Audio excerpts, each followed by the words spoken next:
বিসমিল্লাহির রহমানির রহিম। আসসালামু আলাইকুম। আমি face to face Yasin Arafat ঠিক প্রতিদিন দুপুরবেলা ভাতের সাথে কি তরকারি দিয়ে খাচ্ছি, এটাই হচ্ছে আমার মেন লক্ষ্য। তো আজ পহেলা বৈশাখ, সবাই আমরা খুব আনন্দঘন পরিবেশে সকাল থেকে শুরু করে এখন পর্যন্ত নিশ্চয়ই খুব ভালো ভালো খাবারের সাথেই আছি।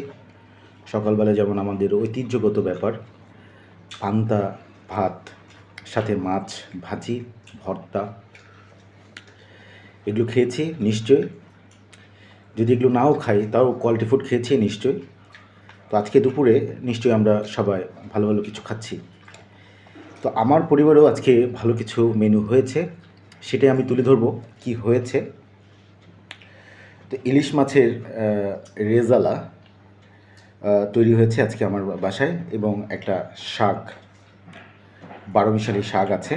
এটা খুব স্পাইসি করে মাখা হয়েছে পেঁয়াজ শুকনো মরিচ দিয়ে। তো এটা আমি ভেজিটেবল হিসেবে খাবো। আর মেইন মেনুটা হচ্ছে ইলিশ মাছের ননাস, ইলিশ মাছের ননাস। তো এটা দিয়ে আমরা আজকে দুপুরে লাঞ্চ করব। তো পয়লা বৈশাখ অনেক আনন্দ ঘন সময় সবার কাটছে।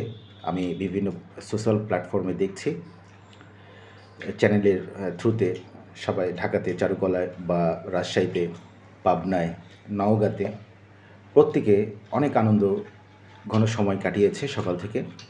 বিকেলবেলাও হয়তো আনন্দ ঘন সময় কাটবে, এটাই প্রত্যাশা face to face Yasin Arafat সব সময় করে। ঠিক তেমনটাই ফেস টু ফেস ইয়াসিন আরাফাতের হাসিতে আপনারা সবাই থাকবেন, এবং ফেস টু ফেস ইয়াসিন আরাফাতের হাসিও আপনাদের সাথে থাকবে বলে শেষ করছি। আল্লাহ হাফেজ।